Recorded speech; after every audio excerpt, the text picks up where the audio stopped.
Hi, Sean. I talked to you yesterday. Good. You are fantastic. Thank you. Yes. A great host. Show is great. Listen to his show. Absolutely, 95.5. Hey, everybody. It is Monday after the NFC and AFC Conference Championship games. We'll get to that later on in the show. It's the Shelley Winter Show, live, local, topical, and relevant. And we are here tonight. Just got 4 stories because we're here for only an hour. Don't forget, Bulldogs Live comes up next at 8 o'clock. So let's get right to it because we only have a few minutes with you tonight. There was a story years ago I heard when I was much younger. And the story was about a boy who was a shepherd, and he tended to a flock of sheep. He was a shepherd, and he tended to a flock of sheep. It was his job to make sure no one caused harm, stole, or did anything bad to the sheep that he was a shepherd over. And this boy would many times, because he felt underappreciated or because he wanted to wield his considerable power as a shepherd, and he wanted people to believe him and listen to him, and he wanted to make people think that his sheep were somehow less than, but he was the shepherd of them, he was the protector of them. He would run into the village periodically and tell the villagers a wolf was about to attack his flock. And he would do this over and over and over again for decades, for years. As a matter of fact, it almost became the raison d'etre, reason to be for this shepherd boy. His reason to exist was to run to the villagers, then tell them every now and then, there's an emergency. Something bad is about to happen to my flock. Come help. And the villagers would always respond. They would always run with their pitchforks or their hatchets or their sticks. And they would always run out to help the shepherd, the leader of a flock of sheep. And when they get there, they would realize there was no wolf.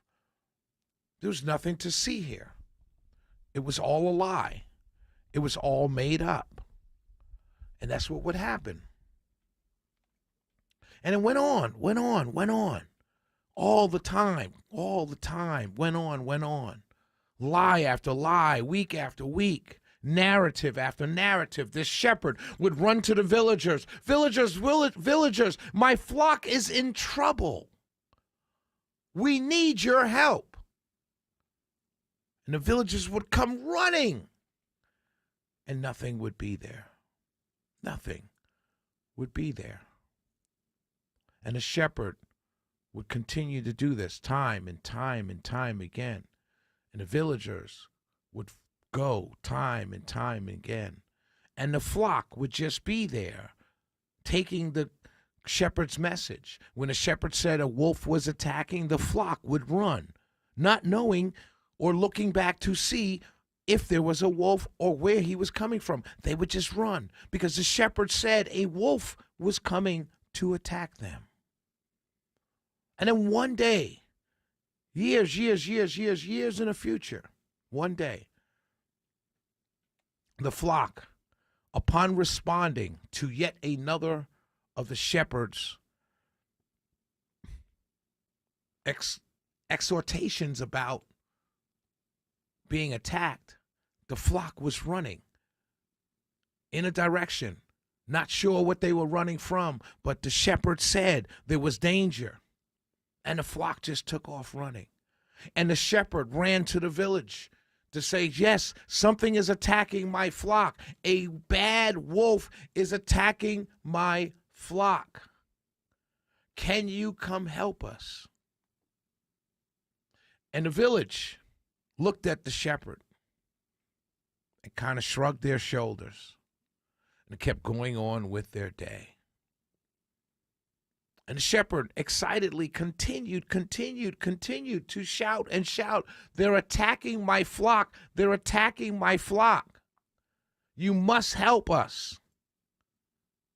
And the villagers shrugged their shoulders and kept going about the business of their day, my friends.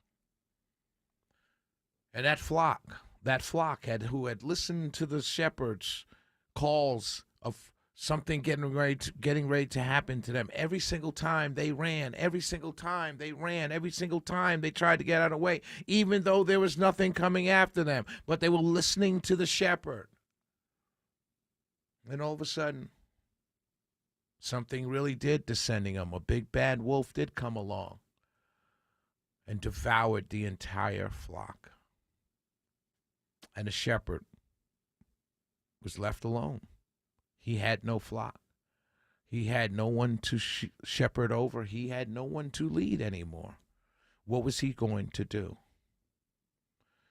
The moral of the story, my friends, has always been what lies. If you tell lies, people will not believe you. Well, the moral of this particular story that I told you just now, and you'll pick through it, you can weed through it, you can climb through it all you want to.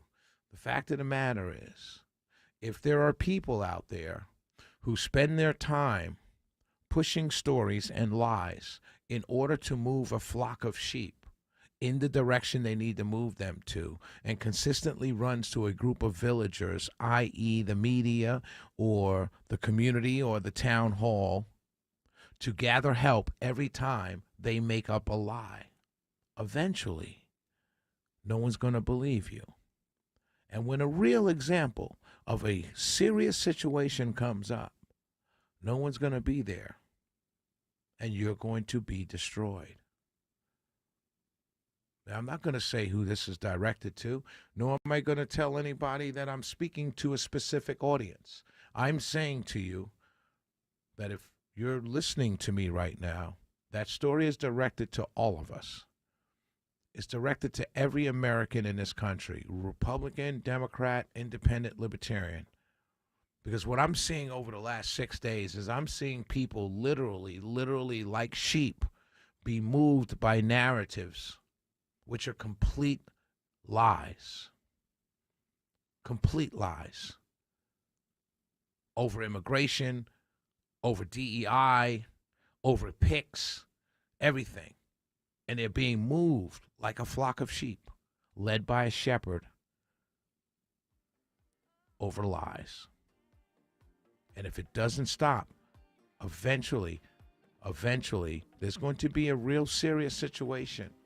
And you're not going to believe the people telling you the truth, because the shepherds have been lying to you for so long. And you're going to get destroyed. It's true. It's in that story. A story been around since Aesop first told it. Shelley Winter Show. I can do but so much. Shelley Winter Show. 404. We're not giving out the number because we're only here an hour. We'll be right back.